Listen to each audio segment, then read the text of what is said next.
नमस्कार दोस्तों, कैसे हैं आप लोग? उम्मीद है आप लोग बहुत अच्छे होंगे। आपका स्वागत है आईएनटीवी में। और मैं हाजिर हूँ एक नए एपिसोड के साथ करंट अफेयर्स की।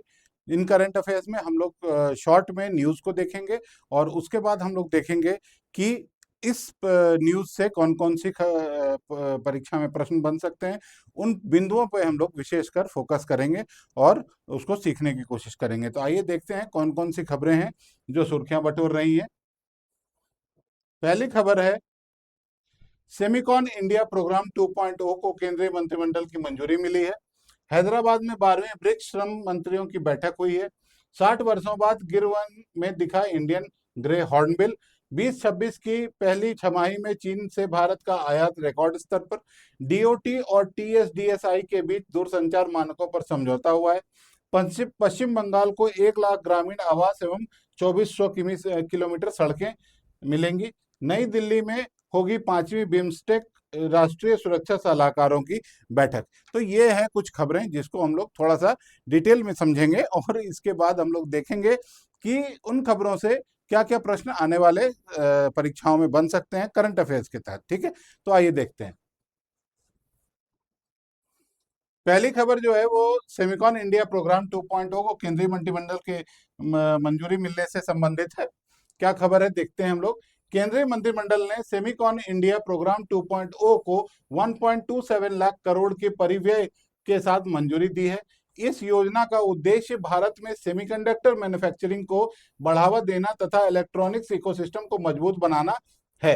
ठीक है, यानी कि क्या है, 1.27 लाख की ये योजना है जिसके तहत क्या करना है हम लोग को, सेमीकंडक्टर मैन्युफैक्चरिंग के लिए जो पूरा इलेक्ट्रॉनिक्स इकोसिस्टम चाहिए होता है उसको डेवलप करेगा भारत। ठीक है, यह योजना यह योजना chip fabrication, chip packaging, semiconductor design तथा आर&डी को प्रोत्साहित करेगी। इससे इंपोर्ट डिपेंडेंस कम होगी तथा आत्मनिर्भर भारत को नई गति मिलेगी। ठीक है, ये क्या है, आत्मनिर्भर भारत के अंदर ही ये प्रोग्राम आता है, मेक इन इंडिया के अंदर ही ये प्रोग्राम आता है, जिसके तहत क्या है कि सेमीकंडक्टर मैन्युफैक्चरिंग, पैकेजिंग, ये सारी चीजों के लिए जो पूरा इकोसिस्टम का रिक्वायरमेंट है वो भारत डेवलप करने की कोशिश कर रहा है।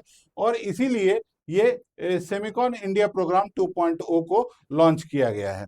ये टोटल इसमें व्यय कितना किया जाएगा, 1.27 लाख करोड़ का व्यय सरकार करने जा रही है आने वाले समय में। क्या है इससे की पॉइंट्स क्या निकलते हैं परीक्षा के लिए? योजना का नाम क्या है, सेमीकंडक्टर इंडिया प्रोग्राम 2.0। कुल परिव्यय कितना है, 1.27 लाख करोड़। स्वीकृति किसकी मिली है, यूनियन कैबिनेट की। नोडल मंत्रालय कौन सा, ministry of electronics and IT यानी कि मेईटी। फोकस कहाँ है, chip fabrication, packaging, design and R and D में। उद्देश्य क्या है, सेमीकंडक्टर मैन्युफैक्चरिंग का उद्देश्य है हमारा सेमीकंडक्टर मैन्युफैक्चरिंग को बढ़ावा देना। नॉट ओनली सेमीकंडक्टर मैन्युफैक्चरिंग को बढ़ावा देना बट मेक इन इंडिया और आत्मनिर्भर भारत के पहल को भी मजबूती प्रदान करना इसका उद्देश्य है। ठीक है, तो आगे बढ़ते हैं हम लोग अगले खबर की तरफ। अगली खबर जो है वो हैदराबाद में ब्रिक्स श्रम मंत्रियों के बैठक से संबंधित है। ये क्या खबर है हम लोग देखते हैं। देखिए, आपको अभी याद होगा कि ब्रिक्स की जो अध्यक्षता है वो 2026 में भारत के पास है। इसीलिए सारी बैठकें जो हैं, जो भी रक्षा मंत्रियों की बैठक, श्रम मंत्रियों की बैठक, ये सारा एनएसएस की बैठक, ये सारा कुछ भारत में ही ऑर्गेनाइज किया जा रहा है। और उसी क्रम में क्या हो रहा है, हैदराबाद में 12वीं ब्रिक्स श्रम मंत्रियों की बैठक हुई है। भारत ने हैदराबाद में 12th brick labour and employment ministers meeting की मेजबानी की है। बैठक में लेबर वेलफेयर, सोशल सिक्योरिटी तथा भविष्य के रोजगार अवसरों पर चर्चा हुई है।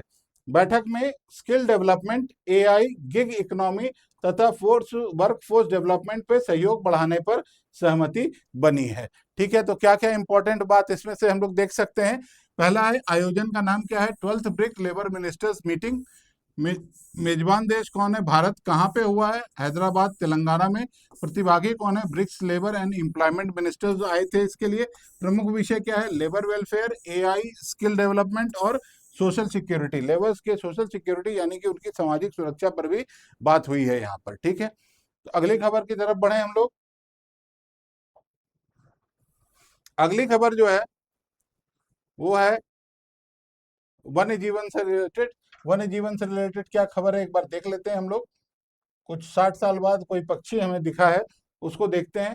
60 वर्षों बाद गिर वन में दिखा Indian grey hornbill.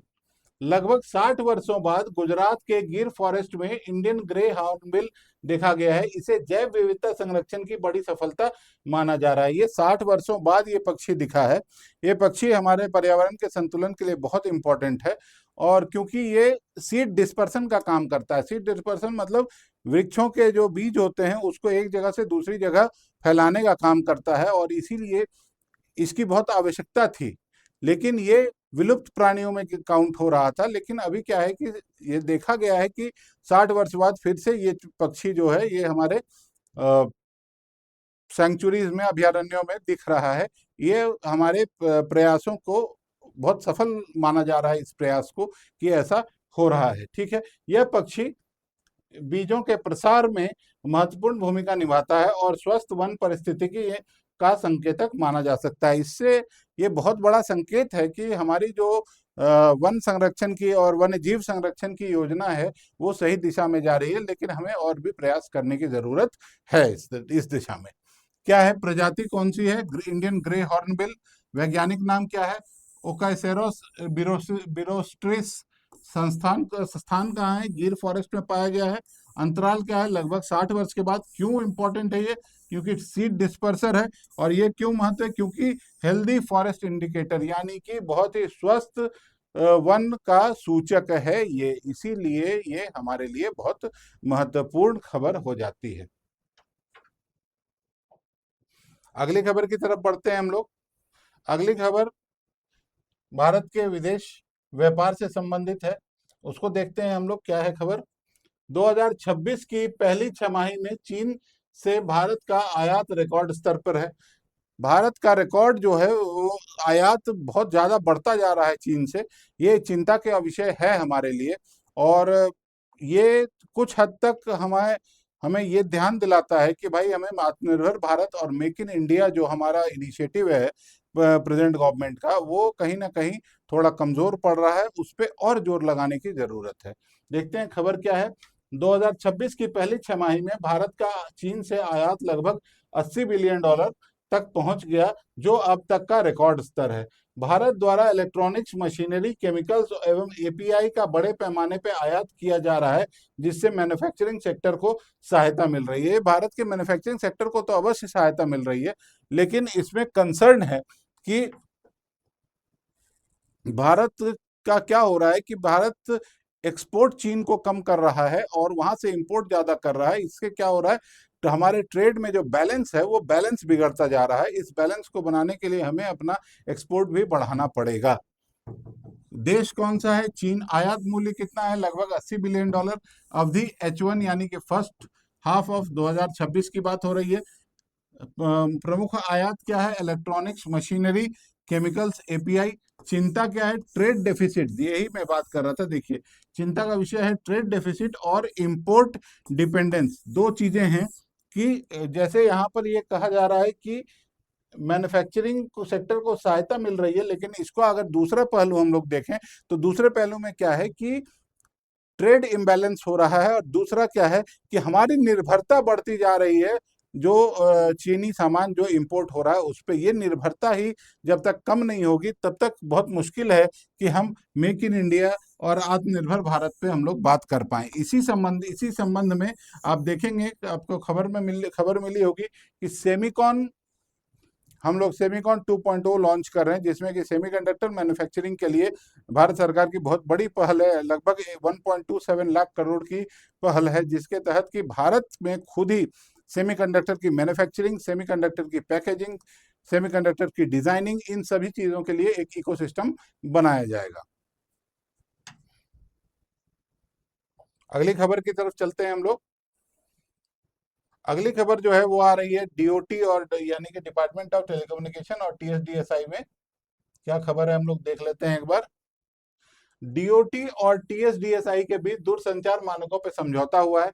Department of telecommunication, DOT और टीएसडीएसआई ने ग्लोबल टेलीकॉम स्टैंडर्ड को मजबूत बनाने के लिए एक एमओयू पे हस्ताक्षर किया है। ये क्यों महत्वपूर्ण है? क्योंकि यह समझौता भारत की 4G, 5G, 6G तथा नेक्स्ट जनरेशन टेलीकॉम टेक्नोलॉजीज में वैश्विक भागीदारी को मजबूत करता है। भारत की जो टेलीकॉम इंडस्ट्री है उसको एक वैश्विक पहचान देने के लिए ये समझौता बहुत महत्वपूर्ण है, ये बात आपको ध्यान रखनी होगी। ठीक है, देखिए समझौता किनके बीच हुआ है, डीओटी और टीएसडीएसआई। क्षेत्र कौन सा है, टेलीकम्युनिकेशन। फोकस क्या है, ग्लोबल टेलीकॉम स्टैंडर्ड। प्रमुख तकनीक कौन सा है, 5G 6G और नेक्स्ट जनरेशन नेटवर्क्स। उद्देश्य क्या है, इंडिजिनस टेलीकॉम इनोवेशन। और लाभ क्या है, ग्लोबल टेलीकॉम लीडरशिप। ठीक है, ग्लोबल टेलीकॉम लीडरशिप। अगली खबर की तरफ हम लोग बढ़ते हैं। अगली खबर है, पश्चिम बंगाल को डबल इंजन सरकार का फायदा मिला है। पश्चिम बंगाल को डबल इंजन सरकार का कुछ लाभ मिलना शुरू हो गया है। देखते हैं, क्योंकि अभी हाल में ही बीजेपी वहां पर भी बीजेपी ने सरकार बनाया है बहुत दिनों बाद, बहुत संघर्ष के बाद। तो क्या खबर है, थोड़ा देखते हैं हम लोग। खबर है, केंद्र सरकार ने पश्चिम बंगाल के लिए 1 लाख ग्रामीण आवास तथा 2400 किलोमीटर ग्रामीण सड़क निर्माण को मंजूरी दी है। इस पहल से ग्रामीण क्षेत्रों में बेहतर आवास, सड़क संपर्क तथा सामाजिक आर्थिक विकास को बढ़ावा मिलेगा। यानी कि दोनों चीजें, बोथ थिंग्स, जिसको हम लोग बोल रहे हैं आवास और जो आधारभूत संरचना होती है, यानी कि इंफ्रास्ट्रक्चर की डेवलपमेंट भी इससे थोड़ा तेज होगा बंगाल में, पश्चिम बंगाल में हमारे। ठीक है, क्या खबर है, राज्य कौन सी है, कौन सा है, पश्चिम बंगाल। ग्रामीण आवास 1 लाख और सड़कें लगभग 2400 किलोमीटर। स्वीकृति किसने दी है, केंद्र सरकार ने। उद्देश्य क्या है, रूरल इंफ्रास्ट्रक्चर डेवलपमेंट। और लाभ क्या होना है, बेहतर हाउसिंग और कनेक्टिविटी। हाउसिंग और कनेक्टिविटी में लाभ मिलने जा रहा है यहाँ पे। ठीक है, आगे एक खबर को देखते हैं हम लोग।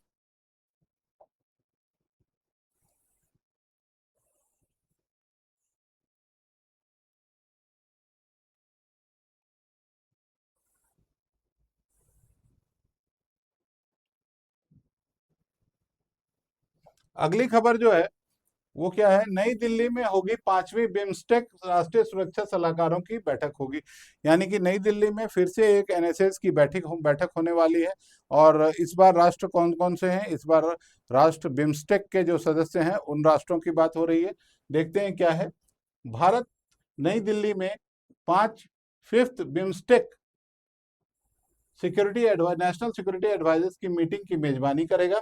इस बैठक का उद्देश्य क्षेत्रीय सुरक्षा सहयोग को मजबूत करना तथा सदस्य देशों के बीच समन्वय बढ़ाना है। यह बैठक बिम्स्टेक सदस्य देशों के राष्ट्रीय सुरक्षा सलाहकारों को का प्रमुख मंच है, जिसमें आतंकवाद, cyber security, maritime security, transnational crimes तथा डिजास्टर मैनेजमेंट जैसे महत्वपूर्ण सुरक्षा मुद्दों पर सहयोग बढ़ाने के लिए चर्चा होगी। बिम्स्टेक जो है वो क्या है, बे ऑफ बंगाल के आसपास के जो राष्ट्र हैं उनके बीच का एक सहयोग का कमेटी है। ठीक है, उसमें क्या करते हैं ये लोग,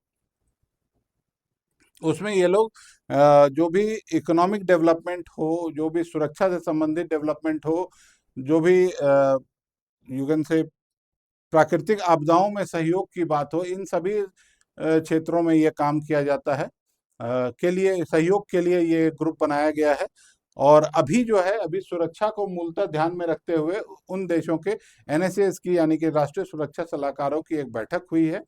उसमें क्या खबर, उसमें फैसला लिया गया है। आयोजन कौन कौन सा है, 5th BIMSTEC national security advisor meeting हुई है। मेजबान देश कौन है, भारत।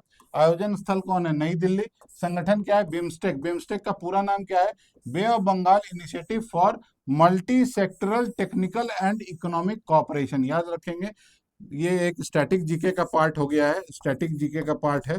क्या है, बिम्स्टेक का पूरा नाम क्या है, bay of Bengal initiative for multi sectoral technical and economic cooperation. अभी जो प्रमुख एजेंडा है एनएसएस की मीटिंग में वो क्या है, counter terrorism, cyber security, maritime security और डिजास्टर मैनेजमेंट। ठीक है,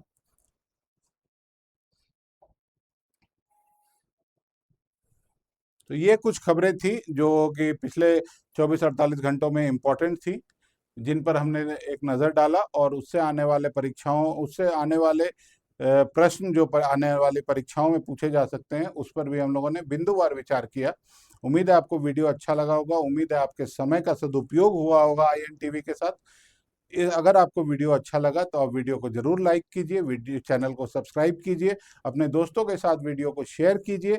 और बेल आइकन जरूर दबाइए ताकि आने वाली खबरों का आपको, आने वाली वीडियोस का आपको अपडेट मिल सके। जरूर बताइए कि हम कैसे इम्प्रूव कर सकते हैं और अच्छे खबर अच्छे से आपके लिए कैसे प्रेजेंट कर सकते हैं। न्यूज़ को जरूर बताइए कि हमें इम्प्रूवमेंट करना है, और आप हमारे दर्शक हैं और आप ही बताएंगे हमें कि कैसे हम लोग इम्प्रूव कर सकते हैं। कोशिश में कोई कमी नहीं रहेगी, आप सिर्फ बताइए हमें कि आगे आपको और क्या चाहिए। धन्यवाद, मिलते हैं हम लोग कल फिर नई खबर के साथ। Thank you very much.